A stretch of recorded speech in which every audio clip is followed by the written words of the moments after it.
Et pour la fin de ce journal, la promotion des droits fonciers des communautés autochtones et locales et l'amélioration de leurs conditions de vie, c'est l'objet de cette conférence animée par des partenaires sociaux. Blaski Okomba, Jean Erwan Guema.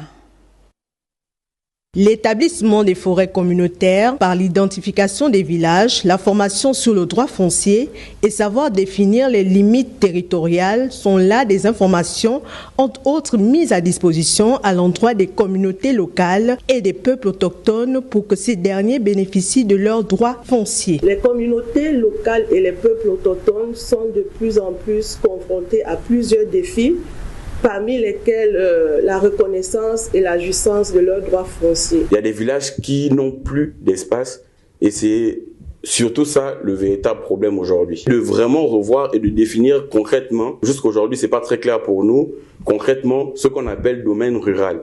À l'État de revoir le processus d'attribution. La construction des infrastructures au sein de ces communautés, un moyen pour booster le développement local. Un manque d'accès aux infrastructures de base telles que les écoles, de l'eau, l'électricité et aussi les routes qui sont en très mauvais état. Si les communautés bénéficient des forêts communautaires, si elles mettent en œuvre des activités génératrices de revenus, si elles créent une association et développent leur localité, elles pourront enfin se développer. Le regroupement des villages Mukoro, Isinga, Dilolo, Doussala dans la région sud de Langounié et le regroupement des Dikoutou au nord-ouest de l'Anyanga sont là les dossiers déposés de demande de forêt communautaire en attente de réponse au ministère des Eaux et Forêts.